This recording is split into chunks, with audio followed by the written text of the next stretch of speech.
We've got about 30 minutes. We're running a bit late on time. The topic of this session is building the brand together in India. And I've got four very distinguished, very capable business and franchise industry experts with me. What we're going to do is I'm going to ask each of these gentlemen to speak on a specific topic, and then we'll have some general discussion, and then we're going to turn it over to the audience to ask some questions about the topic. I think on the topic, building the brand together in India, the key word there is together.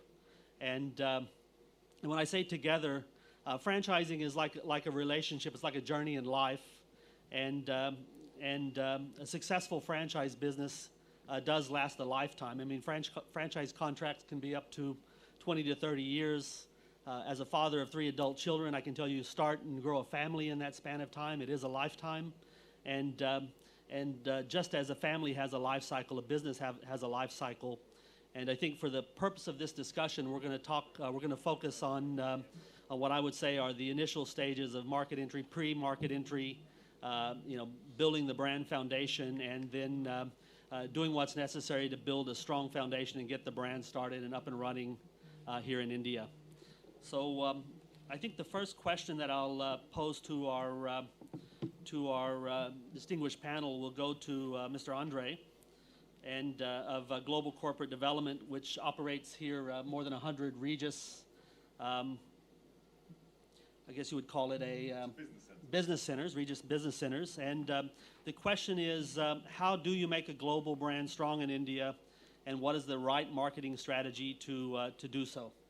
Yeah, so we currently operate 100 centers. We just opened our last week, the 100th center, and we operate in a large number of the primary cities, and we're looking to expand to the secondary cities.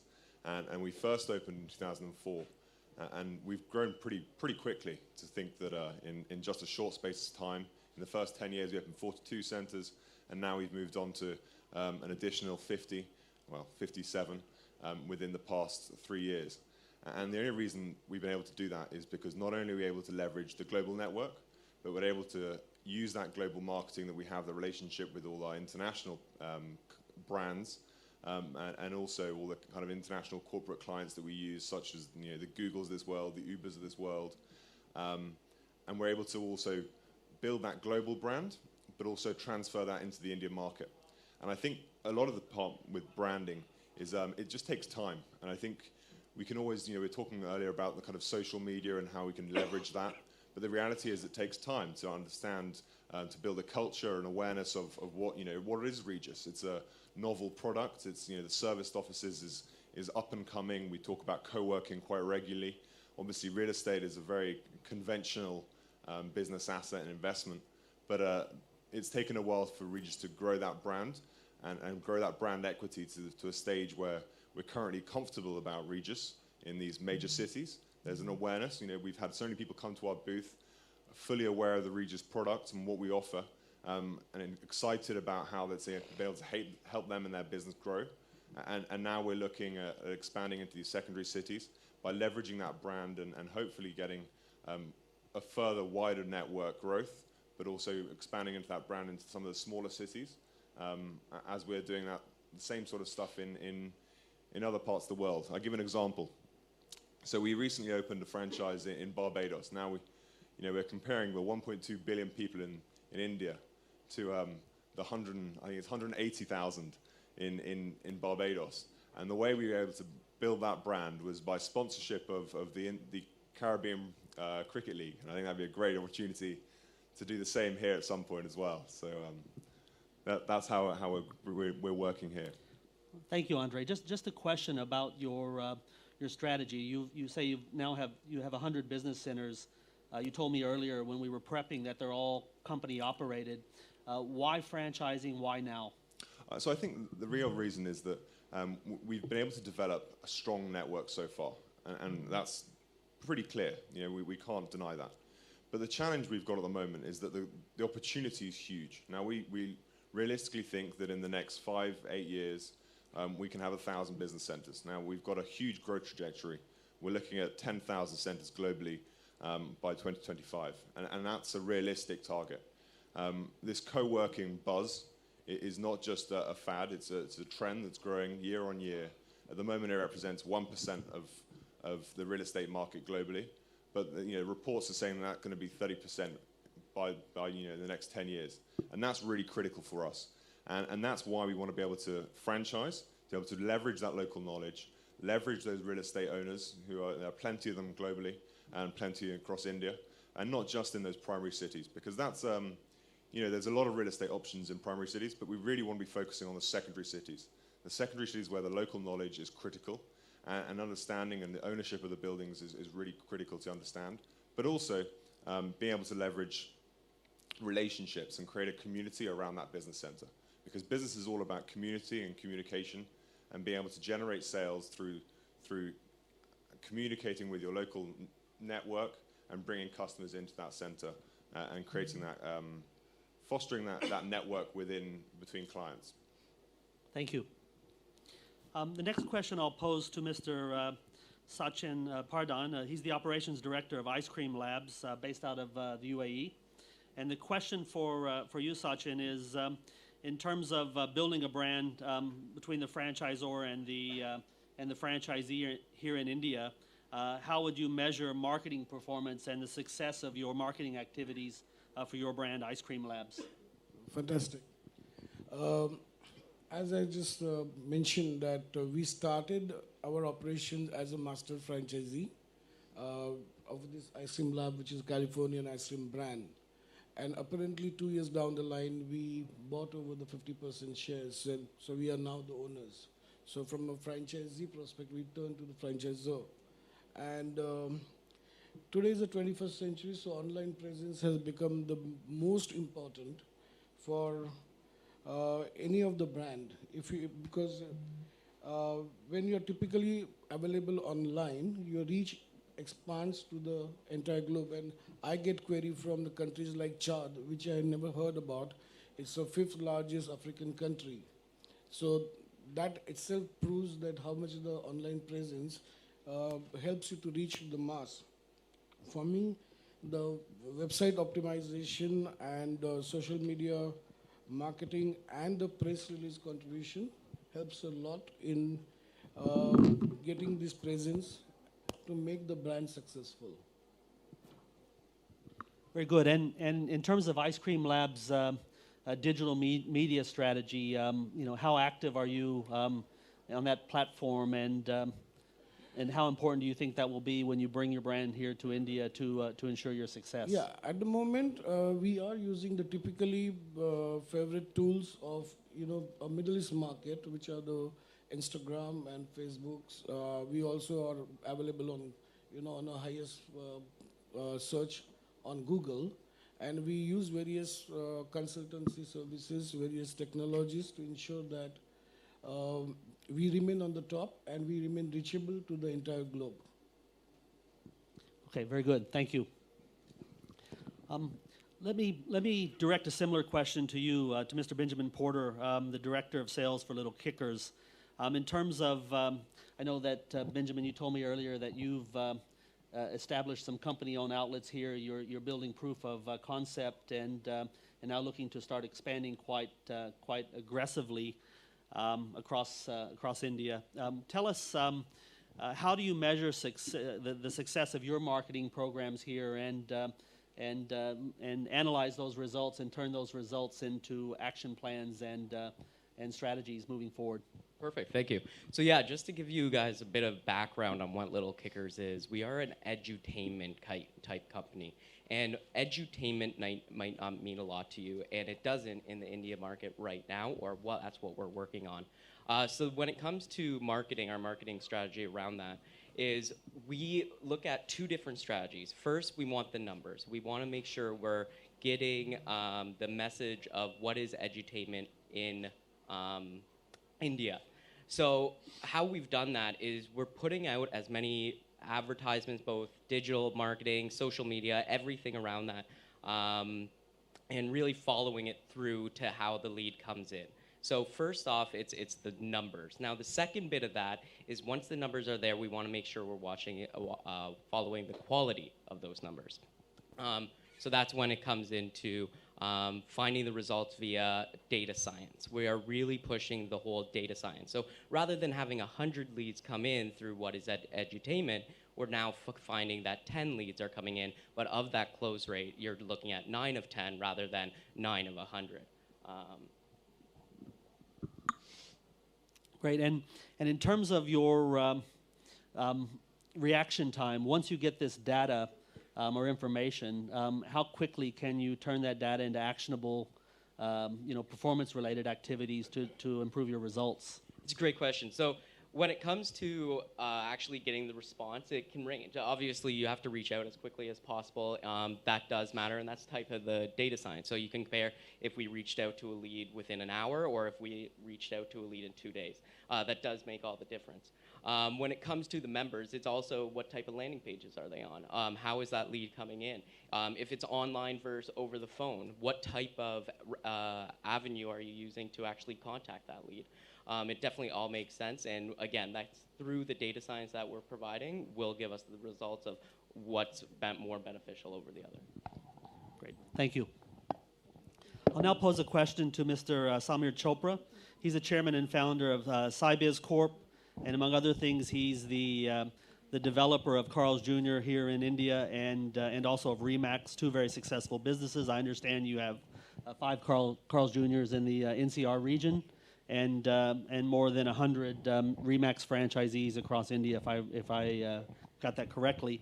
And the question is very appropriate: is how to manage multiple brands as multi-unit, multi-brand operator, as a multi-unit, multi-brand operator successfully. So as opposed to being a single brand operator in one business, how would you then take on another business and manage both brands? I think it's very interesting, this question we're posing to you, Sam, because if you look at a hamburger franchise, Carl's Jr., and then you look at Remax, these businesses are dramatically different in terms of the services they offer and what they do.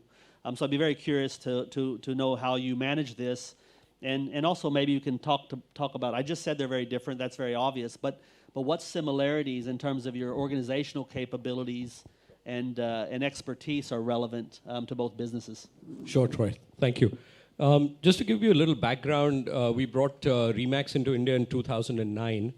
And at that point of time, setting up a real estate brokerage franchise itself was a concept. So we started from a concept stage. In the case of, that's like when McDonald's came into India and they brought in burgers. Burgers were a concept, over 20 years ago in India because nobody ate them.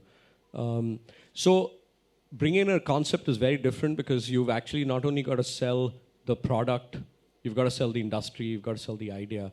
And that took a lot of doing. And we reached about 150 franchises at some point of time. And then, of course, we had this real estate slump.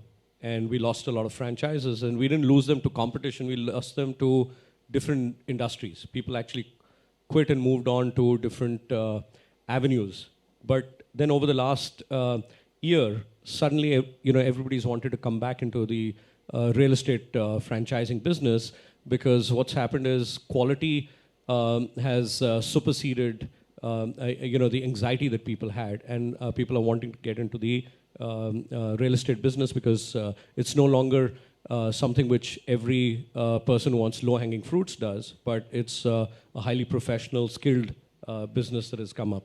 And we've brought that revolution into the country. So it's, we say we haven't brought in the revolution, we are the revolution. So Remax is that in the real estate industry.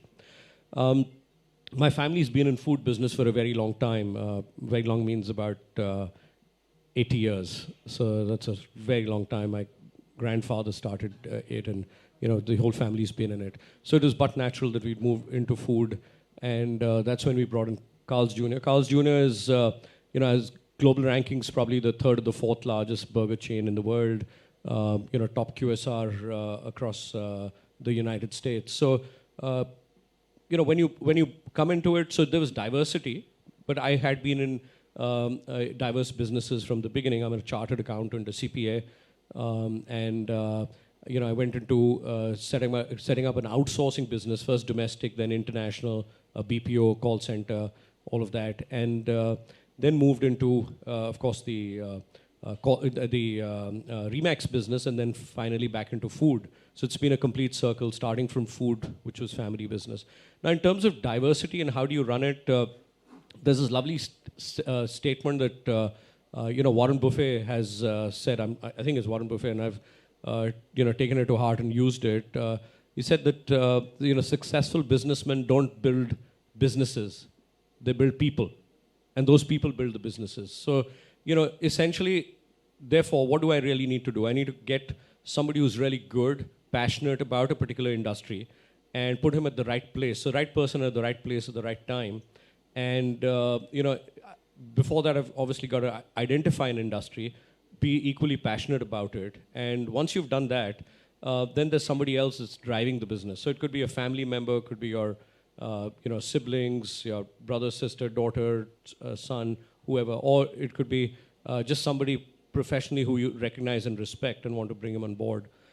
So typically what I'd like doing is getting in a chief operating officer who has knowledge of that business or businesses similar to that, and making them come at the helm, give them the responsibility, authority, and of course, first get to know them better. They've got to trust me, I've got to trust them, and then bring them into the business. So, in my lifetime of business, I don't intend doing only 2 businesses. I'm looking at getting in more franchises as time passes. And why franchises and not my own business? Am I creative enough or not? Probably am, probably not, I'm not sure. But I believe franchising is all about having structured business. Somebody's, learning from somebody else's mistakes. So there was a gentleman who came to me yesterday and said, I've quit Indigo Airlines. And I saw some reason today why one should have. But anyway, that's besides the point. But he quit the airline and actually came into becoming an entrepreneur. And he says, I want to bring in a master franchise from overseas. And I've got an investment of under $1 million, about 5 crores. And the first thing I said was, listen, don't get into a master franchise straight away. And it was not only to sell my brands, but I said, pick up something which is franchisable. Don't do your own business. Don't be over creative because you'll burn the money.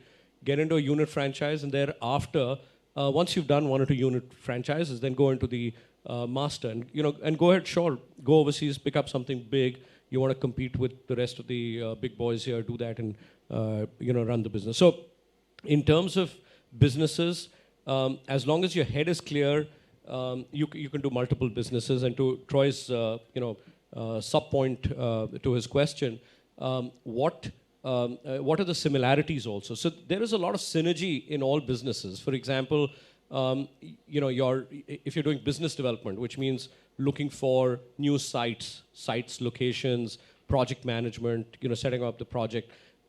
Essentially, it's going to be the same or almost the same for all the businesses. There will be certain tweaks, but more or less they'll be the same. If it's marketing, your marketing guy would be able to give you, F&B will have different from real estate and from play schools and business centers, and but essentially there is a common thread between all of them. So there's a lot of economies of scale that come in when you do multiple businesses, and it could be in the same industry. If you're doing a burger business and you pick up an ice cream business or a pizza business or a coffee business, again, there's a lot of synergies in that.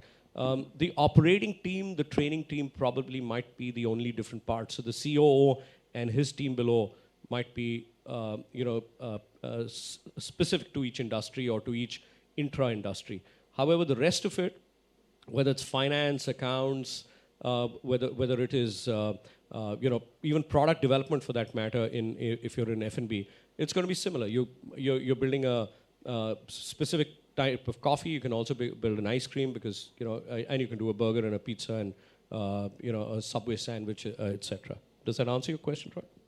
Very good, Sam. Thank you. I think what we'll do is we'll let each of the panelists answer this question, which is more of a general question, and it is in the theme of together, building something together. Maybe each of you can share some words of wisdom with the audience about what you think is most important to you as a company, as an individual, in terms of the franchisor-franchisee relationship. What's most important in building and maintaining a strong, long-lasting franchisor-franchisee relationship? So if each of you could just briefly speak on that. and then we'll turn it over to the audience for Q&A. I think the most important part, we've spoken a lot about franchise. We call it a franchise partnership. It's a relationship, and it's all about getting to the franchisee, the franchisor together and working together. And for us, I think there's two parts to it. First is maintaining those standards that I think it's very hard to maintain on a global level, and making sure they understand what our customers expect. That's critical, because that's really what the brand is projecting every day, and that's what our customers expect, whether they walk into a Regis in London, whether they walk into one in Dubai, New York, or Delhi, or anywhere else for that matter, that they expect exactly the same product. And that's key to maintaining that brand.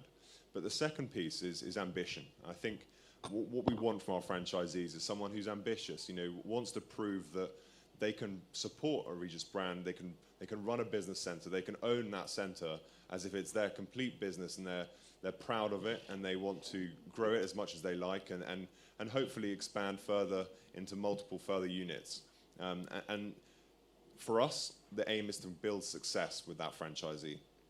The more success they have, the more they want to grow with us, whether that's success from getting great clients in, expanding the network, or most importantly, I guess, the financial aspect of it, and making sure that that's a profitable center, and that we're like a hotel in the sense that occupancy is critical and sales is critical, and that's what we're, as a franchisor, is one of our core offerings, is that sales and marketing channel that really drives the occupancy in those centers. And that's what we're really hoping that franchisees get from us, whilst they put in that ambition, the local understanding, and also just a drive to make that business work for them. Excellent. Sachin? For me, when I look at the franchisee, first thing that comes to the mind is the like-mindedness and the passion, because you get hundreds of queries in terms of taking the franchisee to the different part of the world, but the passionate part of it has to match with the like-mindedness.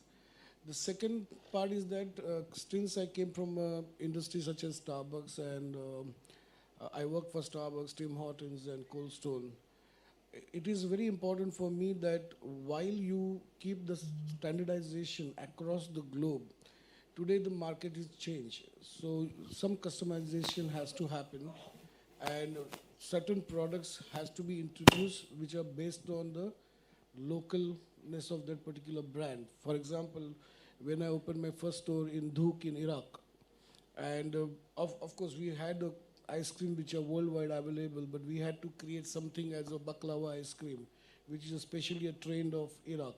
So we also keep ourselves a little flexible, where I can relate to my franchisee, and my franchisee feel welcome, that I'm welcome to few changes that can happen with the brand. So the relation plays a vital role.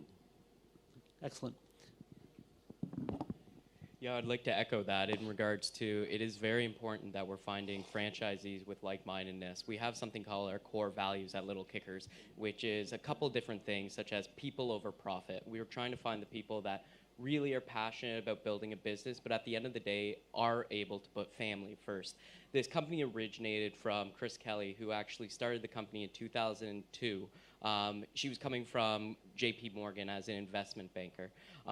She was really sick of that 9-to-5 lifestyle, and she realized that she wasn't having time to spend with her family, her friends, her kids.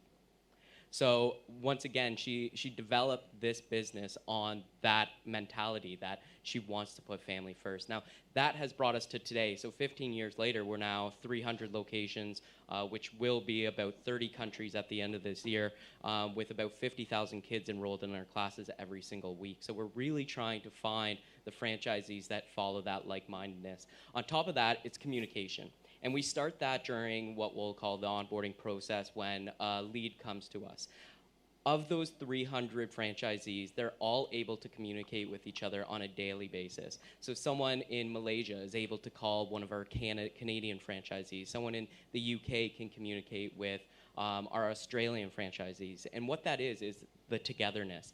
You're constantly learning off each other, whether you're in the same location or different locations. And that has been able to make us build the brand, not only locally, but internationally. Excellent. So I have the advantage of being a franchisor and a franchisee both, and I therefore can empathize with a franchisee and have the understand the pain points. I think what's important is we've got to look at this as a marriage. It's not only a contractual obligation, but it's a marriage for the future. It's a never-ending marriage. You tie a knot to not KNOT, not to live forever with the person that you're marrying. At that time, you don't look apart from the alimony, etc., which is similar to a contract to be signed right now. You don't start looking at things where you say, 10 years later, I'm going to leave her and I'm going to go to somebody else and so on and so forth. So it's perpetual. And when you have a perpetual obligation, perpetual contract, then you start giving and taking from each other selflessly. And I think being selfless, having a very strong vision and an obligation to help each other to grow for a common goal and be motivated for profit, with complete passion is what franchising is all about. Thanks.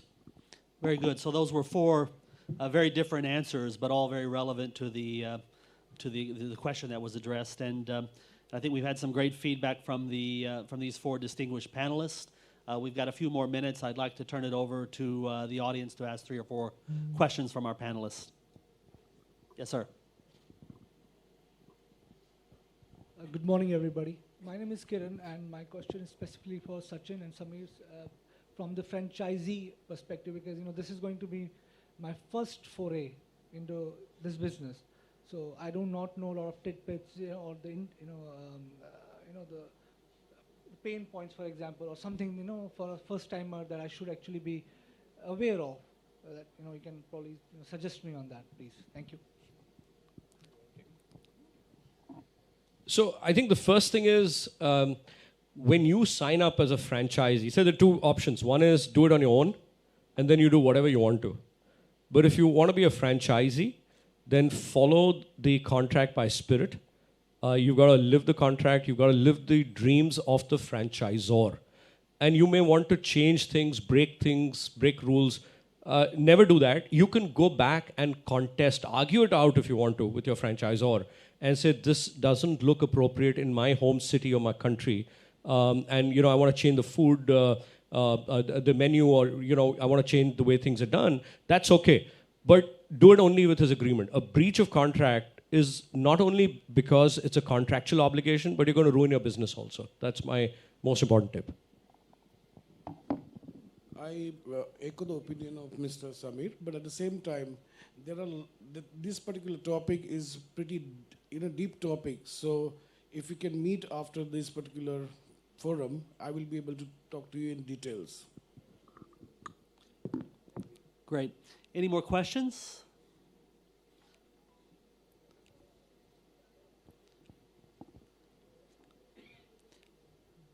I'm sure someone must have a great question for one of these guys. No? No?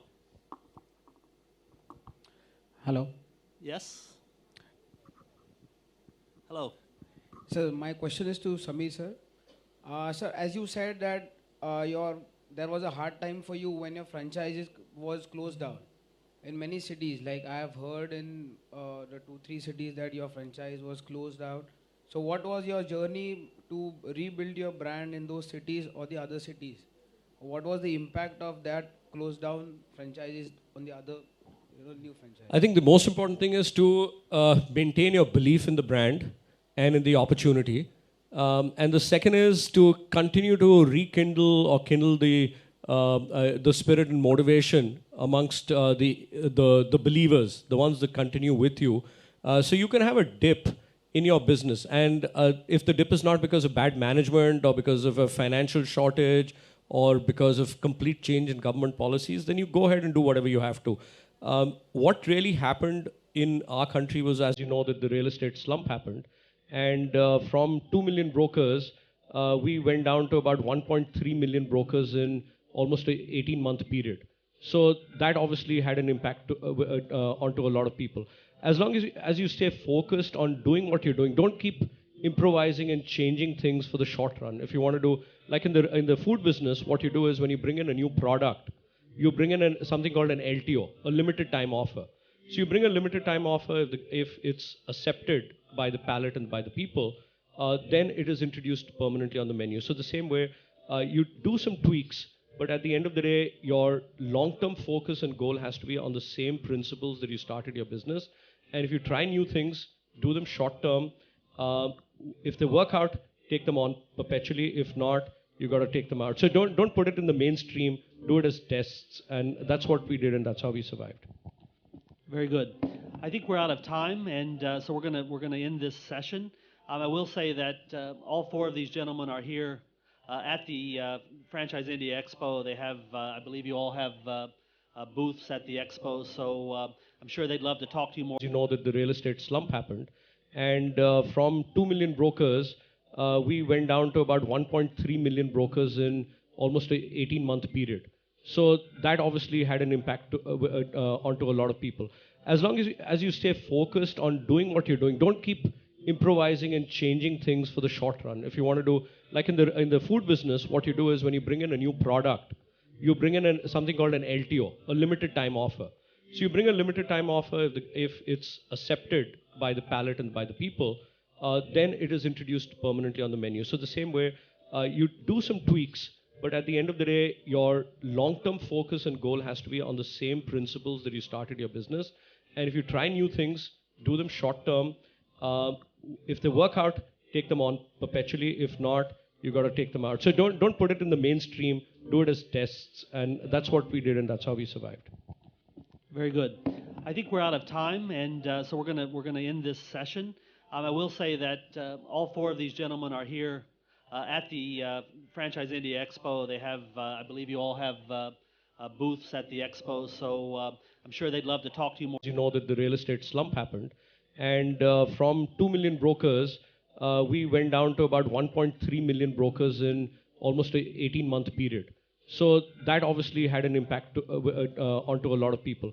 As long as you stay focused on doing what you're doing, don't keep improvising and changing things for the short run. If you want to do, like in the food business, what you do is when you bring in a new product, you bring in something called an LTO, a limited time offer.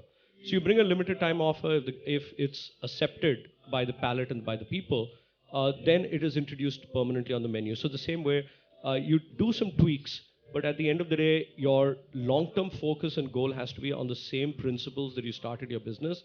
And if you try new things, do them short-term.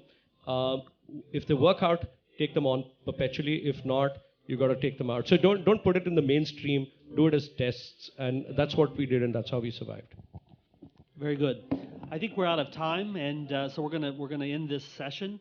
I will say that all four of these gentlemen are here at the Franchise India Expo. They have, I believe, you all have booths at the expo, so I'm sure they'd love to talk to you more. Of Lulu International Exchange. And ladies and gentlemen, in fact, his entrepreneurial journey began with the setting up of Lulu Exchange.